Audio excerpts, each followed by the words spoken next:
that matchmaking comes from God, started from by God Almighty Himself. Why will I say that? Because in the beginning, when God created man, and He saw that man was alone, and He saw that man needs an helpmate, and He created a woman for him. So Okay. when He created a woman for him, and uh, when the man wake up from his sleep, he saw a woman, a beautiful woman beside him, and he said, this is the bone of my bone, the flesh of my flesh." So that was a matchmaking. It was God that did that matchmaking for Adam, because He gave that Adam his wife. His wife. Eve, yeah. Yeah, He gave Okay. Adam his wife. Okay. I didn't know you were going to come from that point because it's true. Looking at the story of Adam and Eve, yeah, Eve was given to Adam by God. Yes. So automatically you can say that was matchmaking, because it's matchmaking has to do with you bringing this person, and you feel, or you say, okay, both of you can get married, both of you can live together. Yes. Okay, so that was in Peter. If this is your first time of coming across my video, please subscribe to my YouTube channel, follow me on Facebook at Flora Peters, and in my YouTube channel, Flora Peters. Please turn on the notification button so you'll be the first to know anytime I drop a new video. God bless you. On today's episode, I'm with Mr. Peter, and we're talking about some very important topic. Okay. Hello, Mr. Peter, you're welcome to my channel. Thank you so much for bringing me here once again. God bless you. Thank you. Okay, quickly. I will want you to give your own point of view concerning matchmaking. I want you to say your own part, your own view about matchmaking. What do you think about matchmaking? All right. Thank you so much. Matchmaking has been from old. It has been from the Old Testament. It has been from the creation of the earth, Okay. from creation of human. I will say matchmaking comes from God, started from by God Almighty Himself. Why will I say that? Because in the beginning, when God created man, and He saw that man was alone, and He saw that man needs an helpmate, and He created a woman for him. So when He created a woman for him, and when the man wake up from his sleep, he saw a woman, a beautiful woman beside him, and he said, this is the bone of my bone, the flesh of my flesh." So that was a matchmaking. It was God that did that matchmaking for Adam, because He gave that Adam his wife. Eve, yeah. Yeah, Okay. gave Adam his wife. Okay. I didn't know you were going to come from that point because it's true. Looking at the story of Adam and Eve, yeah, Eve was given to Adam by God. Yes. So automatically you can say that was matchmaking, because it's matchmaking has to do with you bringing this person, and you feel, or you say, okay, both of you can get married, both of you can live together. Yes. Okay, so that was in the days of Adam and Eve. In this era, in this society that we are now, would you advise someone who wants to get married to go into matchmaking, to accept this matchmaking, to consider it as an option? Yeah, apart from God Almighty, there were also a lot of matchmaking that happened in the Bible, like in the case of Abraham, when he asked Eliezer to look for a wife for his son Isaac, and which he did. The marriage was a successful one. In this our generation, matchmaking is still is a very good idea. One, there are many reasons why I said matchmaking is still welcome in our generation or in our age today. There are people who actually are old enough to get married, Okay. and there are people who are very shy to talk to a lady. And the man is old enough to get married, but he can't talk to a woman. He can't approach a woman. He can't tell a woman, I like you, or I want to get married to you. And the parents have seen a girl, maybe a decent girl from a decent family, and they see that this girl has the same belief with them, and they know how the girl grew up, and they see the kind of lifestyle this lady has been living. They can talk to the girl for their son and say, my son likes you and he wants to see you. And they go back home to tell their son, we have found somebody for you and she'll be coming to see you. So in that, they have made it easy for both of them to enter into a relationship, to discuss. And most of them married like that. Okay. Now, when someone, just like the scenario you just gave, the father is saying, okay, I know this person, so I think he will be good for my son. Or I know this lady, I think he will be good for I know this guy, he will be good for my daughter. And they begin to say, okay, you guys can get to know yourself, okay? Yeah. But if now there are two neutral persons, this person was never interested in the other person was never interested in the other person. But if it happens that the guy is shy, he likes this person, and he doesn't know how to say it, okay? Yeah. It means that he already has his heart set upon that person, that I would have loved to marry this person, but because I'm shy, I can't approach this lady. Let me look for someone who can help me, probably level the ground to talk to this person. I think for that, I would accept. I won't really say it's totally matchmaking, because he already liked the person. But I'm just looking at the aspect of this person is just neutral, and this person is neutral. Maybe this person stays in Kafashan, the other person stays in whichever planet it says to stay, and someone just like, okay, I know you are looking for a wife, and the other person say you're looking for a husband, there's someone I know, both of you can do it. Now, I understand that a lot of persons have been matchmade, and some ended up well, but we should also know that there are still some that did not end up well. If I want to do a referral to Adam, when there was an issue, Adam, when God asked Adam, where are you? What happened? How did he say it was the wife that you gave to me? Okay? Because you matchmake the person. For me, if I'm to say my own point of view, I'm not totally saying that matchmaking is wrong, but it still doesn't go well with me, because when the challenges come, so you will know that, you see, people begin to say, I was never interested in you, I never wanted to get married to you. It was people that they tried to matchmake us.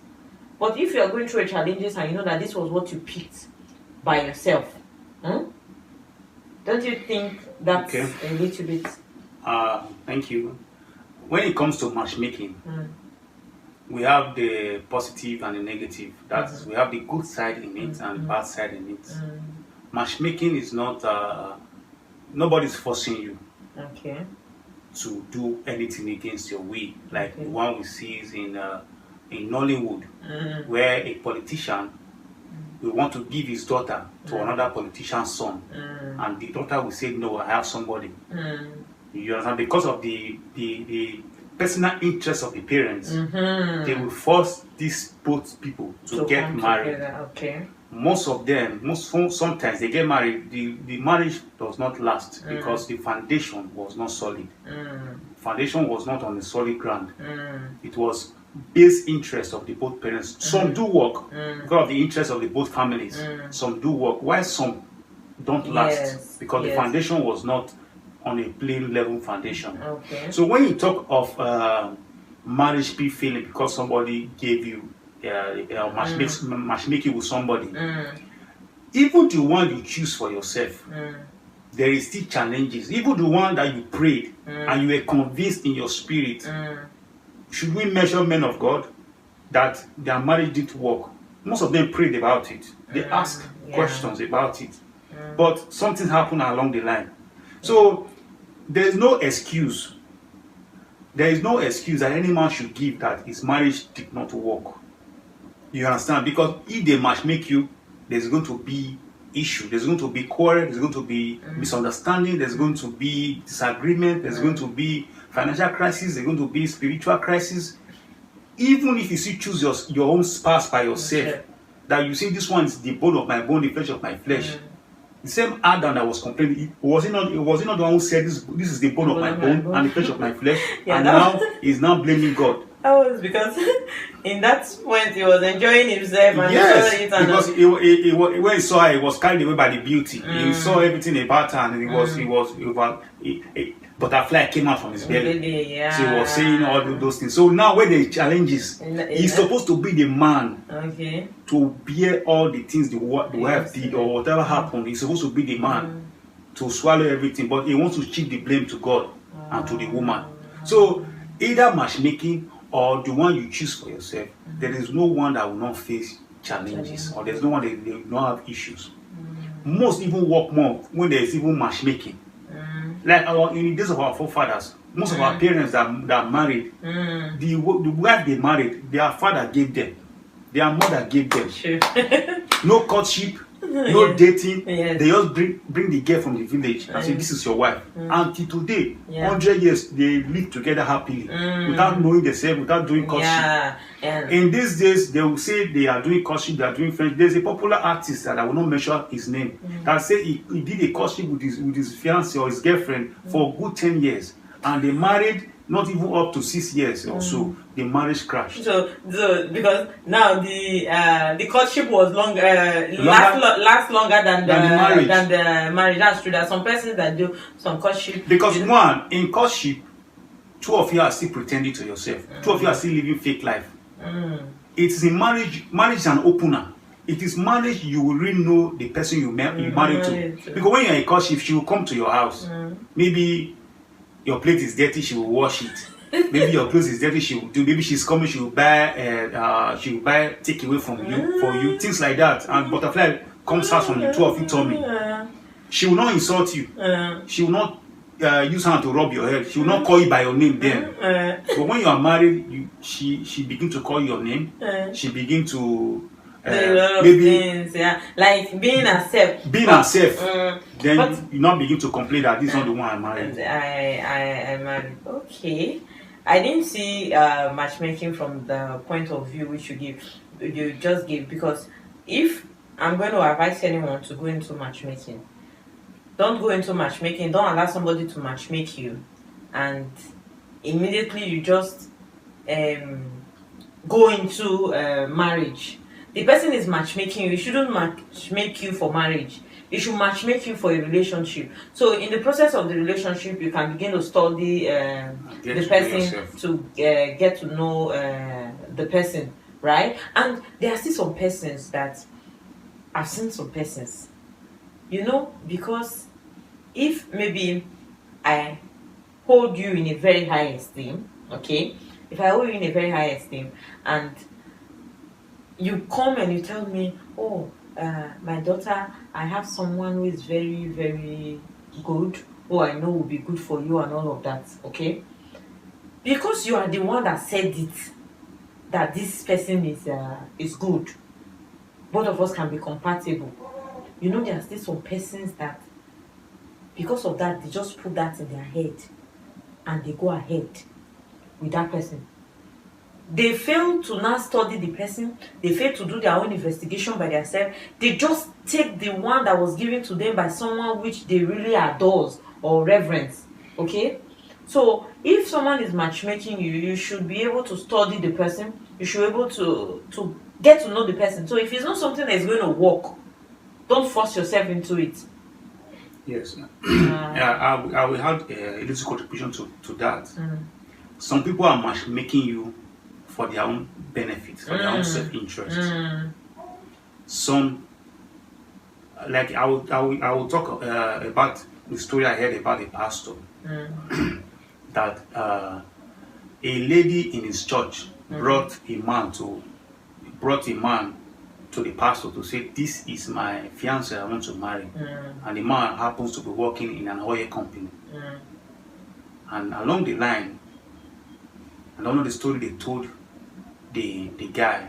Okay. The next thing the girl could see is the pastor daughter and the man getting married. You see, let me digress a little. Some people want to marry to some people because of their benefit interest, because of their benefit, because of their own motive and their own gain. Yes, that they want. They want. Not thinking about the both of you. Yes, not even. And when they are doing things like that, sorry to cut you, it means they are going to only give you the advantages of the person, not the disadvantages of that person they are merging you with. Because what they will get from your union, so they will merge the two of you. So now it is your own duty that if anybody wants to merge you to anybody, you should be clear. You should open your eyes to know the reason and the purpose why this person is merging you or matchmaking you with this person. Make the relationship clear to this person that you are the one that I want to marry or I want to have something serious with. And only the third party. Though I know you through this person, but this person should not be the center of our relationship. Let both of us try to work out. Let us get to know ourselves. Let's get to settle every issue that comes into our marriage. Yes. Than every little thing, the person that must make us is the person you run to and be reporting to. And the person will now know everything that's happening in the marriage. Happening in the marriage, happening in the So that's true. If you want to date, if anybody even refer anybody to you, you and that person they refer to should make your statement or constitution known to yourself that this is what we want in our relationship. We don't want a third party. You understand? Yes, because everyone that matchmakes you will always want to have a stake in your marriage. Yes. Yes. They always want to have a stake. They always want to have the final say. In your marriage. And God help you if that person have a wrong motive of matchmaking you. He will always want to give you advices that will make his or her plan to come true in your marriage. Wow. This was so insightful. Thank you for coming. God bless you. Thank you so much for inviting me today. Okay, guys. And that's a wrap. Please subscribe to my YouTube channel. Follow me on Facebook at Flora Peter, my YouTube channel at Flora Peter. And please turn on your notification button so you'll be the first to know anytime I drop a new video. Bye for now.